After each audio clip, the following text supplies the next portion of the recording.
Assalamualaikum warahmatullahi wabarakatuh.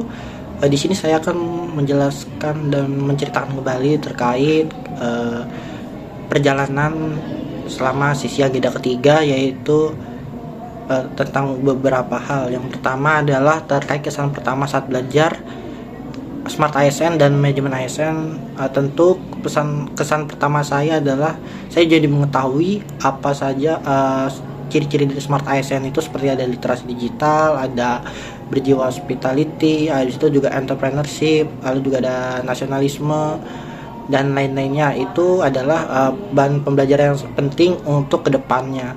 Lalu dari segi manajemen ASN pun juga saya menjadi tahu peran sebagai ASN itu seperti apa, lalu kode etik selama menjadi ASN itu seperti apa, dan sebagainya. Hal itu menjadi sebuah hal yang bisa saya pelajari secara mendalam. Lalu insight pertama yang paling membuka selama sesi sinkronus itu terkait dengan bagaimana coach menyampaikan pembelajaran ini dengan lebih ekspresif dan juga lebih tidak membosankan. Lalu ada juga perasaan peserta saat mengerjakan video monolog itu.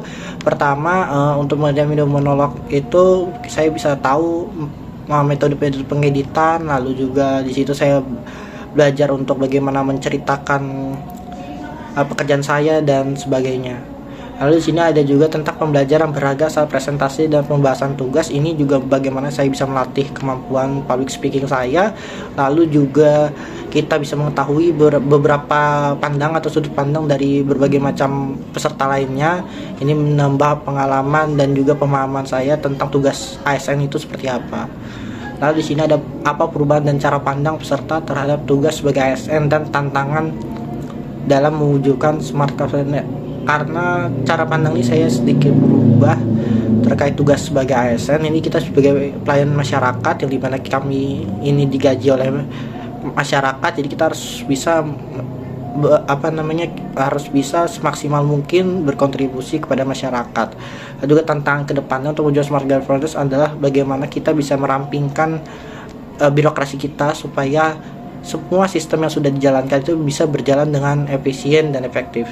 Lalu komitmen diri untuk meningkatkan kualitas kerja setelah belajar tentang Smart ASN dan bagaimana saya akan menerapkan itu di lingkungan pekerjaan saya, bagaimana Smart ASN ini dikonsepkan lalu diaktualisasikan ke dalam pekerjaan saya, dan juga saya ingin terus belajar dan terus meningkatkan ilmu saya terkait dengan Smart ASN dan manajemen ASN ini.